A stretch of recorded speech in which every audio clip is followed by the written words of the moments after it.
What's up mga good vibes? So for today's video is gagawa ng tayo ng sampalok candy fresh from the tree. Ayan, napakasarap po talaga naman, katakam-takam. Nakikita nyo po talagang sariwa po yan, bagong harvest po yan sa ating likod bahay kasi meron po tayong malaking puno ng sampalok. Kaya samahan nyo po ako talaga, let's go!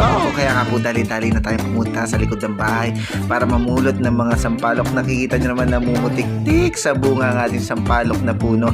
At ayan po, namulot na yung Kuya Mark at si Botchog ng ating sampalok para sa ating gagawing sampalok candy. Let's go! Napakarami po talaga nahuhulog na bunga at masarap din po pala ang sampalok na mga hinog na nahuhulog na ganyan sa sinigang. Gagawa po tayo ng video separate na hinog na sampalok, sinigang sa hinog na sampalok. Talaga napakasarap po at napaka healthy, katakam-takam po talaga yan. So maganda rin naman po yung mga nabibili natin sa Shea, pero iba pa rin po pag all natural.